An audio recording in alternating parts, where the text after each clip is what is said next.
আমাৰ ক্লাষ্টাৰত এটি community festival হৈ যায় আৰু সেই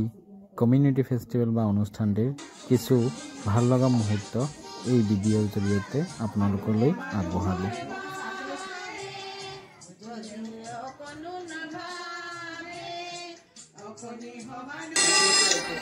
দুৰ্বল মানুহে যদি জীবনেৰ কুবাল নদী পাৰ হয় তোমাৰ সাহস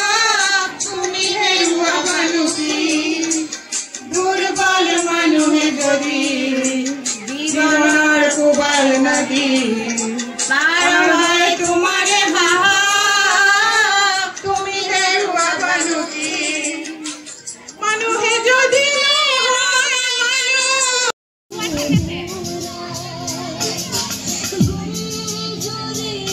সমবেত সংগীত শেষ হোৱাৰ লগে লগে খেল ধেমালিৰ আয়োজন কৰা হৈছিল আৰু প্ৰথমে ল'ৰাৰ চকী খেল দিয়া হৈছিল। ল'ৰাসকলৰ চকী খেলৰ ঠিক পিছতেই পাৰপানী খেলৰ আয়োজন কৰা হৈছিল আৰু পাৰপানী খেলৰ মুহূৰ্ত এয়া। এতিয়া তোমালোক সকলো ক'ত আছা? পুখুৰী কাৰ? পুখুৰী কাৰ? পুখুৰী পাৰপানী বা পুখুৰী পাৰ খেলৰ পিছত চিত্ৰাংকন প্ৰতিযোগিতাৰ আয়োজন কৰা হৈছিল আৰু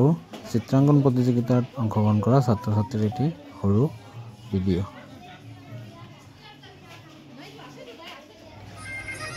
চিত্ৰাংকন প্ৰতিযোগিতা শেষ হোৱাৰ পাছতে আমি সাংস্কৃতিক অনুষ্ঠানৰ আয়োজন কৰিছিলোঁ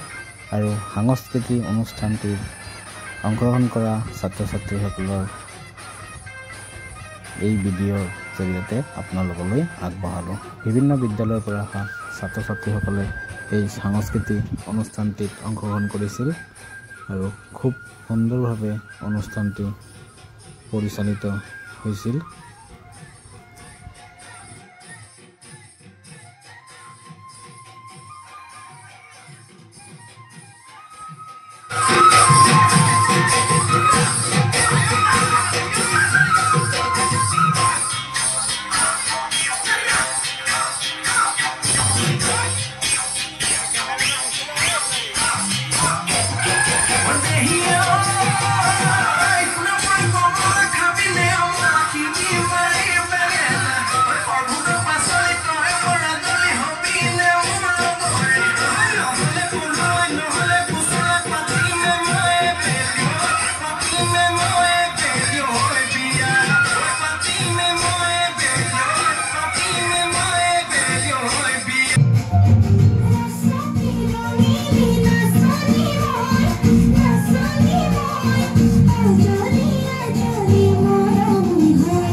দুপৰীয়া